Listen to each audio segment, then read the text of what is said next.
Africa, let's talk about illegal small-scale mining.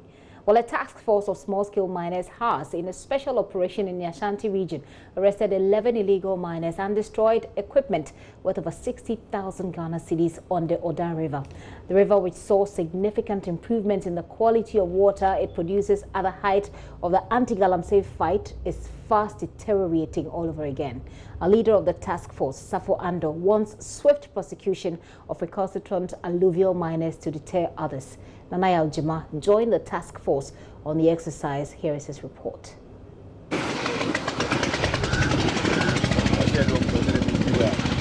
Mountain of dredging equipment known as champagne has become common in desperate search for gold by miners.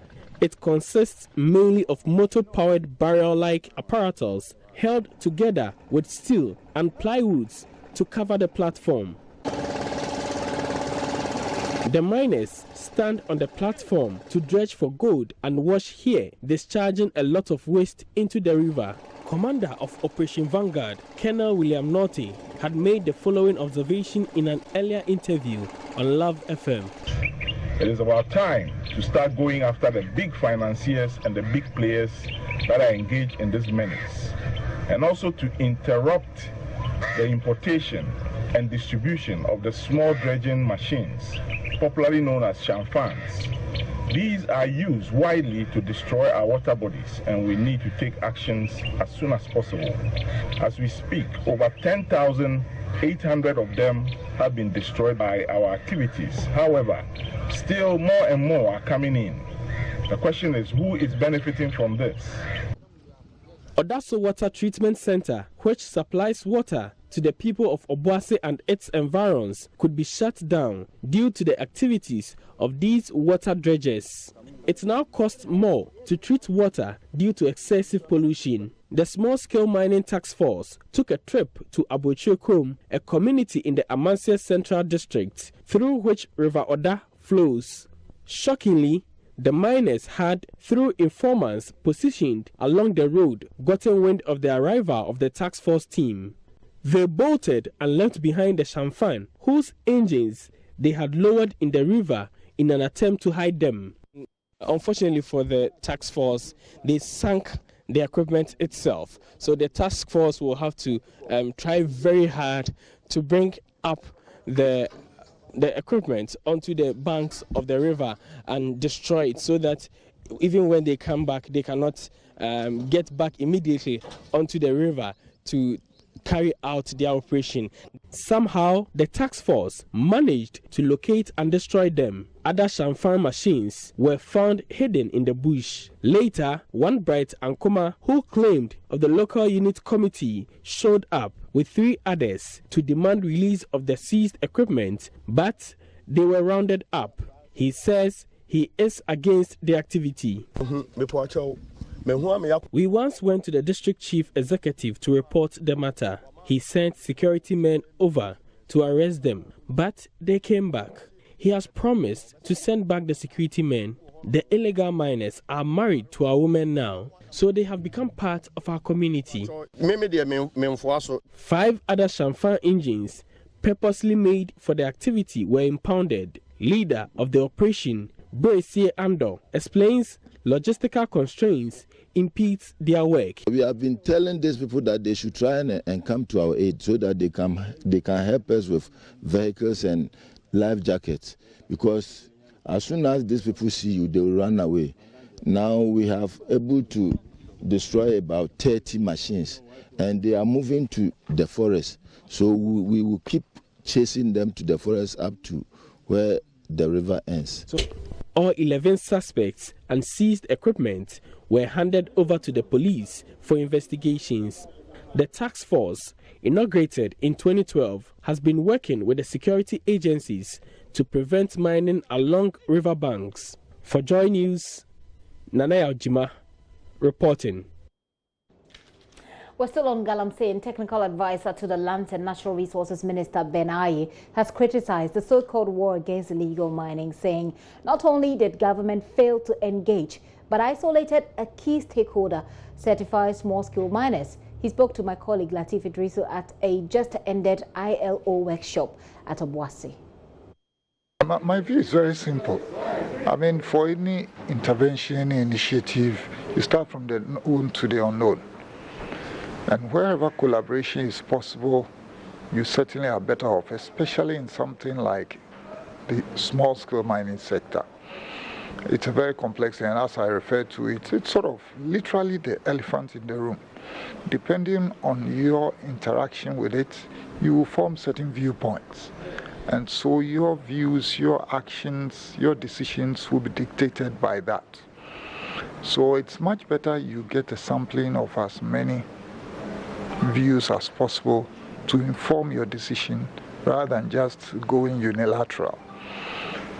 So what I said was that the small-scale mining sector, the operators, probably were not given as much of a say in the way we did things as we could have. Prior to government's stepping up action in 2016-2017, the small-scale miners, some of them, had already decided that illegal activities, inappropriate operations weren't good enough, and they had constituted themselves into a task force. The Small Scale Miners Association had constituted a task force which was fighting illegal mining. Clearly, there were lessons they learned which we could have benefited from. Unfortunately, like I said again, like the elephant in the room, government had a certain view that you couldn't, when the thing became a crisis in 2016, you couldn't exactly distinguish between illegal miners and legal, legitimate and illegitimate. The operations were fairly similar. So government said, hey, freeze it all, let's stop everything so that we have a clean state and we can start again. Now, having said that, maybe we should have paused a little bit to look at those small-scale miners who were on their own fighting the illegality. They probably would have given us lessons which would have gotten us off to a better start than we did. But because we left them out, some of them basically folded their arms and watched.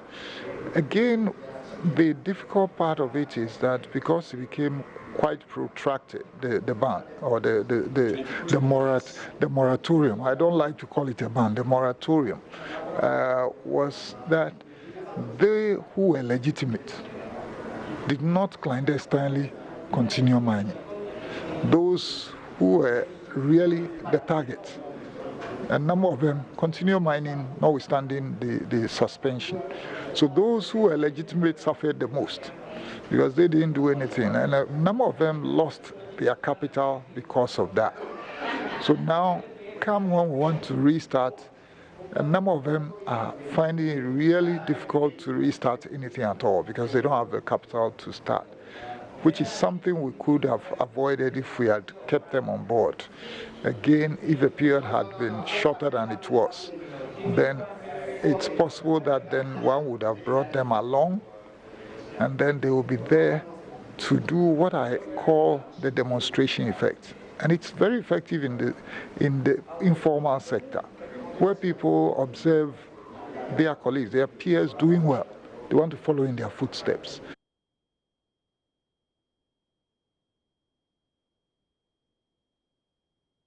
And still on Galamsey, the National Democratic Congress is demanding public exhibition of all excavators, weapons and mining equipment seized from illegal miners as the debate over the disappearance of some earth-moving machines used for mining continue. At a press conference at the banks of the brownish-looking River Pra, National Communications Officer of the NDC, Sami Jemfi, accused President Akufo-Addo of sitting unconcerned as top members of his party engage in illegal mining with impunity. There is more in this report by Maxwell Agbaba.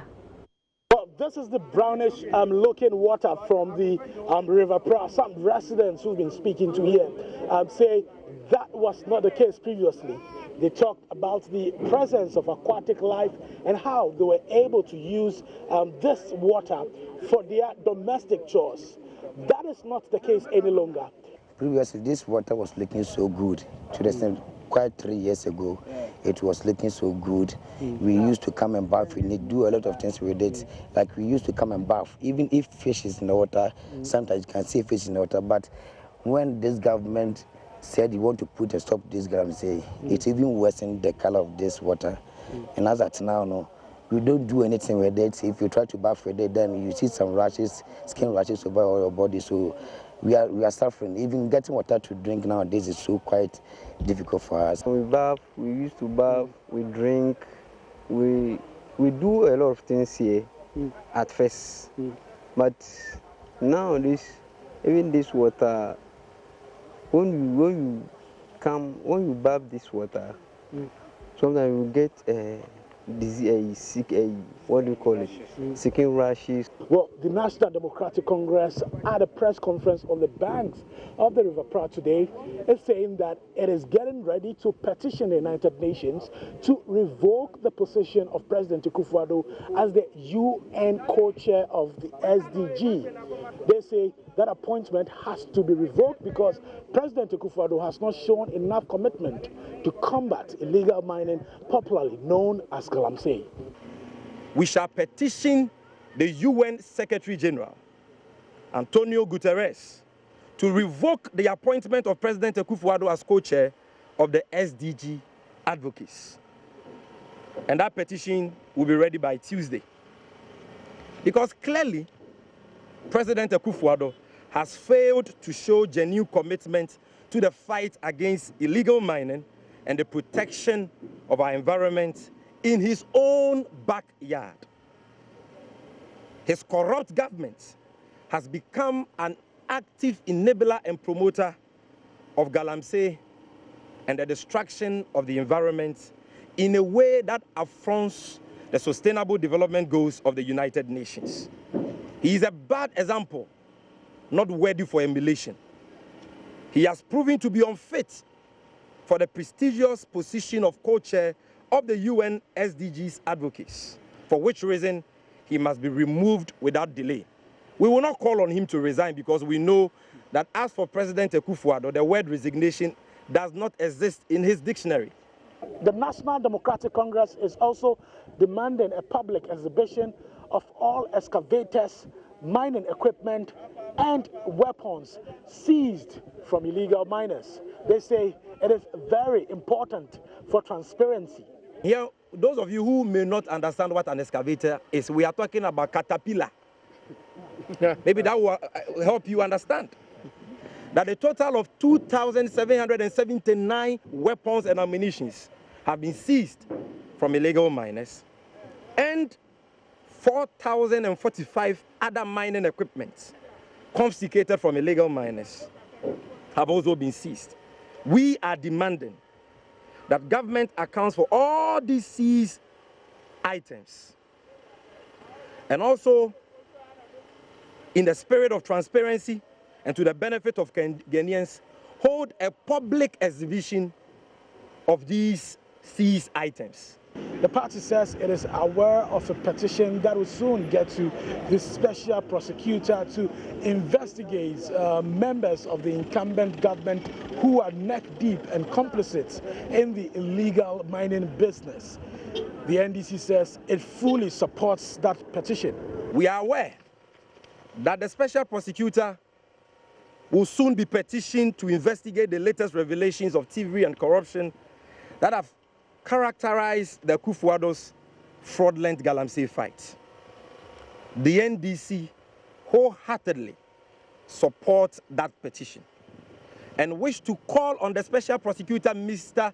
ABK Amidu, to act swiftly this time around. His lackadaisical attitude on the Anas Galamsey fraud documentary has not helped, because we know that Anas petitioned his office about a year ago